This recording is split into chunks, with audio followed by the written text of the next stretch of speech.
गुरुवर प्रणाम। मैं संजय कुमार। बिजली गुल हो गई थी, इसलिए इस क्लास को सेकंड पार्ट को दे रहा हूँ। तो फिर से नटसेल में कह दूँ कि आज का इंटरव्यू जिन लोगों ने दिया, कुल मिला के इन टोटल उनका कहना था कि कुछ भी हमें नया नहीं लगा, सब सामान्य सी बातें थी। सब लोगों ने बड़ा कॉन्फिडेंट पूर्वक दिया।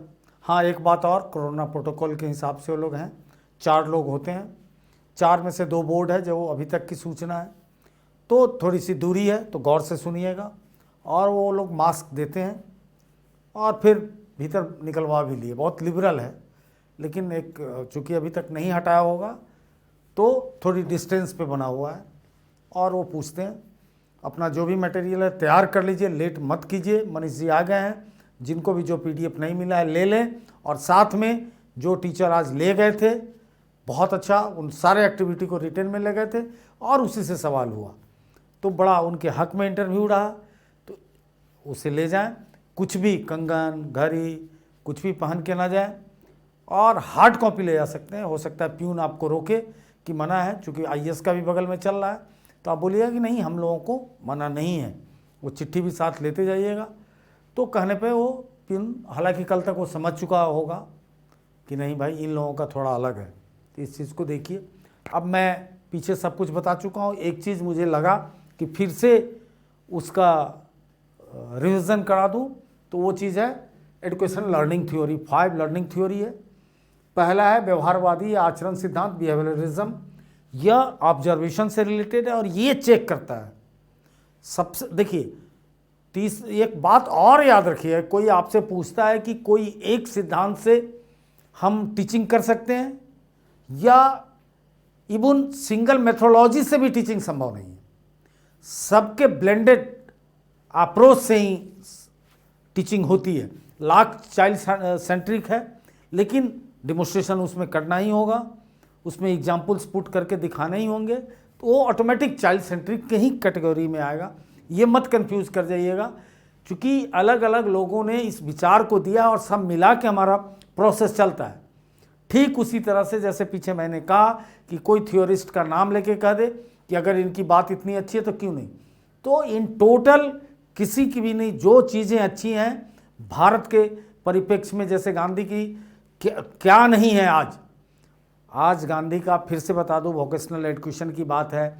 आज गांधी से हमने लिया कि जो एक्स्ट्रा करिकुलम एक्टिविटी है, these are now part of the curriculum activity, वो हो चुका है। तो कैरेक्टर बिल्डिंग हो चुका है, सारी बातें आ चुकी है। और दुनिया में इन दिनों एक धूम मची हुई है गांधी के एक चीज़ का, उसका नाम है पीस स्टडी और इन्वायरमेंटल, दोनों पर्यावरणीय अध्ययन और पीस स्टडी में पूरे दुनिया में जो करिकुलम बना है, जो सिलेबस है, उसमें गांधी सबसे ऊपर है। और पर्यावरण में इसलिए कि उनका एक सेंटेंस है, एक स्टेटमेंट है कि ये संसार सबकी ज़रूरतों को पूरा करेगा, बट ये किसी के ग्रीड को, लालच को नहीं पूरा कर सकता है। This is the basic concept of the environment. इसलिए बार बार देख लिए कि परीक्षा में भी आज एरिस्टोटल भी पूछ लिया, प्लेटो के डिफरेंस भी, गांधी भी, पावलेव भी, तो इसलिए ठीक से जॉन डीवी भी करके जाएंगे, लिववैस्की भी करके जाएंगे, कोएलबर्ग भी करके जाएंगे, इरिक एरिक्सन भी करके जाएंगे, रूसो भी, टैगोर भी, जैना कृष्णमूर्ति भी, विवेकानंद भी ठीक से एक बार देख लेंगे। अब तो इसमें अवलोकन में हम ये देखते हैं कि कोई क्या अगर स्टिमुलेट करते हैं, स्टिमुली आता है हमारी बातों से, चीज़ों से, फैक्ट से, क्या रिएक्शन है, रिएक्शन क्या है, उसका अवलोकन करता है। और इस अवलोकन के थ्रू हम क्या करते हैं, ड्रिल करके ब्रेन में, मेमोरी में, मतलब फैक्ट को सीधा ट्रांसफ़र हम करते हैं। फैक्ट ट्रांसफ़र का एक मेथड है व्यवहारवादी या आचरण सिद्धांत। Second one is the cognitive, one of the most important theory of the learning, जिसके ऊपर आपने देखा है कि मैक्सिमम लोग, जितने साइकोलॉजिस्ट हैं, जिसका भी आप नाम याद हो जाए, डीवी से लेकर और लेवेस्की से लेकर, सब लोग इस पे आए हैं। और डीवी, एक बात और कोई पूछ सकता है कि साइकोलॉजी में सबसे बड़ा टर्निंग पॉइंट है साइकोलॉजी, उससे पहले कुछ नहीं था, एक सब्जेक्ट नहीं था, जिसको सिगमंड फ्रायड ने एस्टैब्लिश किया। तो फ्रायड हालांकि नियो फ्राइडियन ने बहुत सारे उसके चीज़ों को बदले, परसेप्शन को, क्योंकि फ्राइड जो बराबर बोलता था कि unconscious brain is the most important than conscious brain, तो उसमें अनकॉन्शियस में उसने जब ड्रीम एनालिसिस किया तो वो थ्योरी उसकी गलत सिद्ध हो गई, क्योंकि कंट्री टू कंट्री ड्रीम के अलग मतलब होते हैं। ड्रीम कल्चर से जुड़ा हुआ है, संस्कृति से जुड़ा हुआ चीज़ है। लेकिन फ्रायड ने चाइल्ड साइकोलॉजी में जॉन डीवी को पूरा ठोक के बोला कि मेरा रियल उत्तराधिकारी और अच्छा काम कर रहा है। तो ये याद रखिएगा।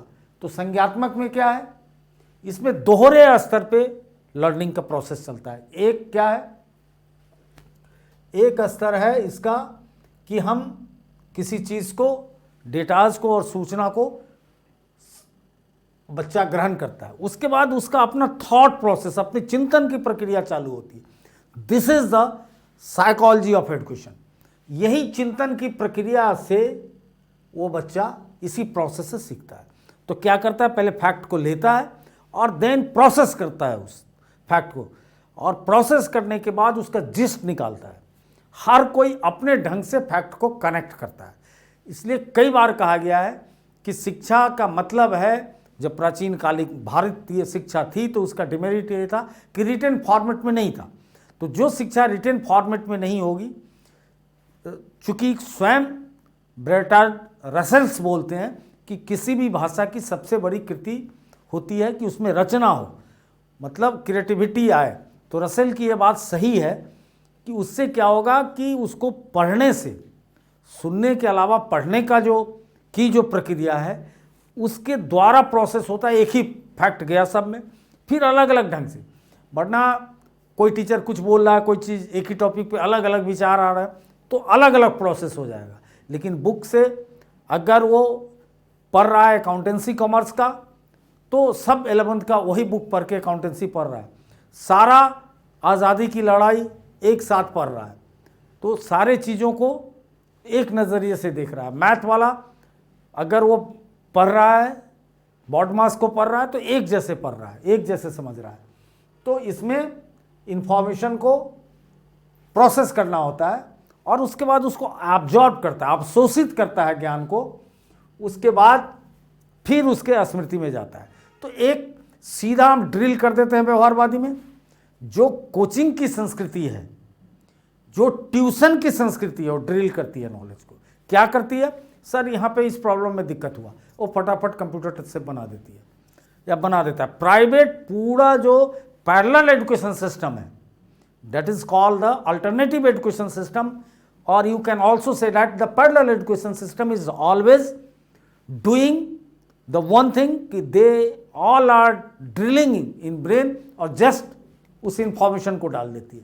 लेकिन स्कूल में क्या है, स्कूल के कक्षा, क्लास, वहाँ पीयर के साथ बैठना, समझना, बूझना, फिर बीच में टीचर द्वारा पूछना फॉर्मेटिव, ये सारा प्रोसेस से उसकी साइकोलॉजी कनेक्ट होती है और सीधा फैक्ट को ड्रिल नहीं करता है।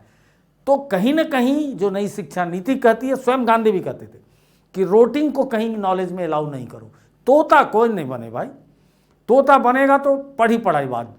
तो व्यवहारवाद जो शिक्षा का है वो तोता बनाने का आग्रह करता है, लेकिन इसमें आदमी तोता नहीं, मैटर से दूर हो जाता है, रोटिंग नहीं करता है, एक प्रोसेस से नॉलेज को ले जाता है।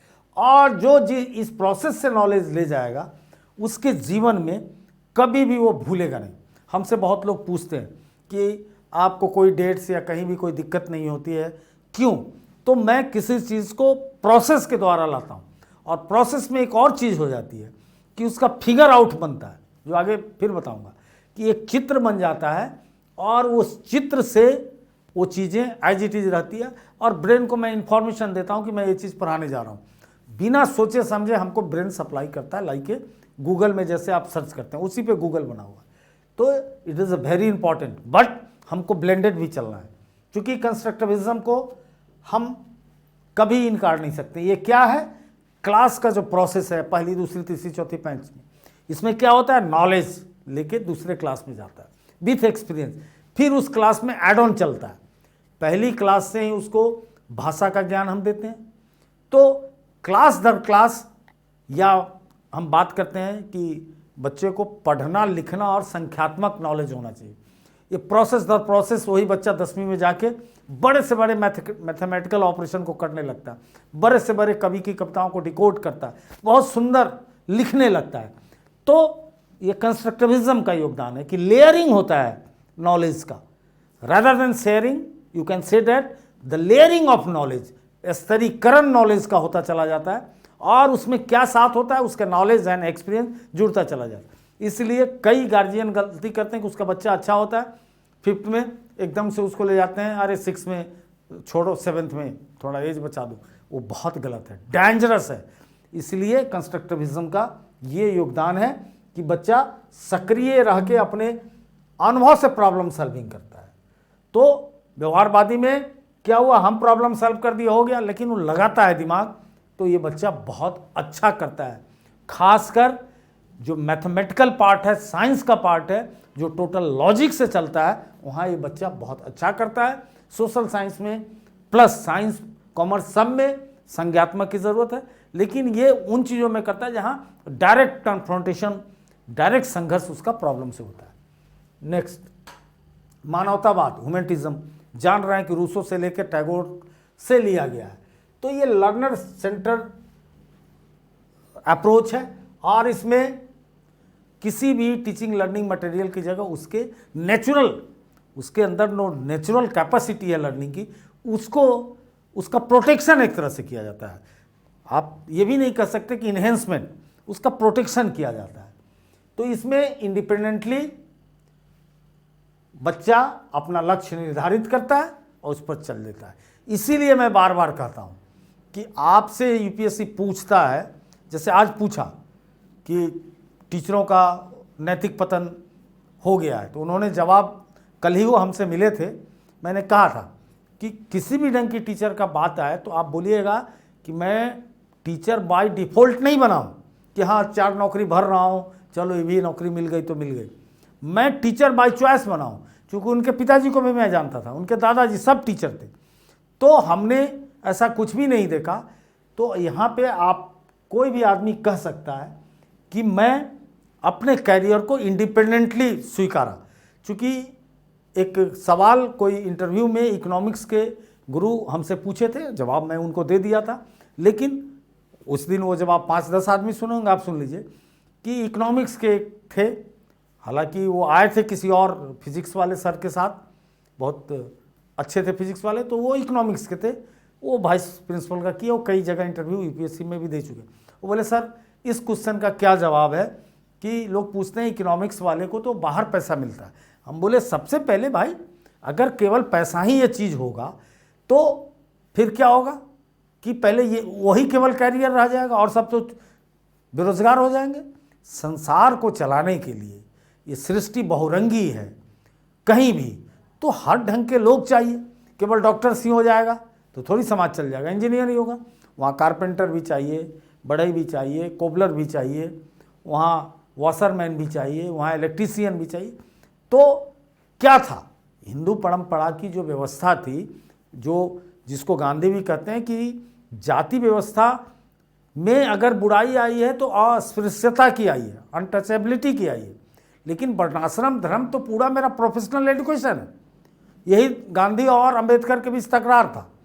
तो उसी तरह से हम बाय चॉइस टीचर बने हैं, हमारी इच्छा थी मैं पढ़ाऊँ, और ऐसा कुछ नहीं है कि कहीं पैसा ज़्यादा मिलता है तो वो बहुत अच्छा कैरियर होगा। बड़ा सिस्टमेटिक, बड़ा चरित्रवान कैरियर है, बड़े ढंग से इसमें काम करना पड़ता है, समय पे जाना पड़ता है और एक अच्छे माहौल में ज़िंदगी बितानी पड़ती है। यहाँ उस ढंग की मल्टीनेशनल की तरह प्रेशर नहीं है, काटो मारो की लड़ाई नहीं है, और जीवन में पैसा बहुत कुछ है लेकिन सब कुछ नहीं है। तो ये चीज़ ये बताता है कि लक्ष्य अपने से निर्धारित करना। और कनेक्टिविटिज्म, इसका मतलब आजकल इसका प्रयोग बहुत ज़्यादा हो रहा है।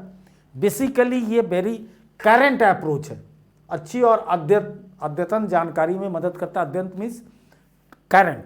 तो इसके द्वारा आप, जैसे आजकल इंटरनेट है, मतलब जिसकी जैसी कनेक्टिविटी रहेगी। अब दिल्ली शहर के बच्चे के पास कनेक्टिविटी के चलते जैसा नॉलेज है, दूर रिमोट बिहार यूपी के बच्चों में नहीं हो सकता, क्योंकि वहाँ नेट है तो स्पीड ही नहीं है, लाइट ही नहीं है, बहुत चीज़ नहीं है। अभी लाइट चली गई तो वहाँ तो घंटों घंटों लाइट चली जाती है। तो connectivity is a very new thing, जिससे क्या होता है कि इसको बेसिकली इंफॉर्मेशन टेक्नोलॉजी ने बहुत पावरफुल किया, और कनेक्टिविटी से हमारा कंस्ट्रक्टिविज्म का अप्रोच, क्रिएटिविटी का अप्रोच बढ़ता है। तो ये 5 सिद्धांत है। फिर से कहता हूँ, इस वीडियो को बार बार देखेंगे, इसका वो ले लेंगे PDF इसका, और बार बार देख के कोई गलती ना करें, कहीं फंसे नहीं, बहुत आराम से रिलैक्स होके जाएं, और जिन लोगों का कल है आते बताएं, फिर आगे वाले को इसका लाभ मिलेगा। इसी के साथ मैं इसको ख़त्म करता हूँ। हाँ, एक अनुरोध करता हूँ कि वाइस प्रिंसिपल में हमारे जो भी लोग compete किए हैं उनके लिए बहुत सस्ते में पैकेज आएगा। मनीष जी के साथ रहिएगा टच में। और अब जो इंटरव्यू का अप्रोच हो जाएगा, चूँकि हमारे पास एक रिसर्च का डेटा आ गया, हमें भी कोई डेटा नहीं था, चूँकि 2012 के में हमारा इंस्टीट्यूट नहीं था, तो हमने बहुत रिसर्च करके डेटा, करीब 50 लोगों से बात करके, तापेश्वर जी और बहुत सारे लोगों ने मुझे मदद की कि हमने डेटा इकट्ठा किया, उस पर हम चले हैं, तो हम बहुत सक्सेस हैं। अब वाइस प्रिंसिपल का जो इंटरव्यू होगा उसमें ये सारे रिसर्च मुझे अब काम करेंगे, और उसको फोकस्ड कर दूंगा। हमारे यहाँ के टीचर तो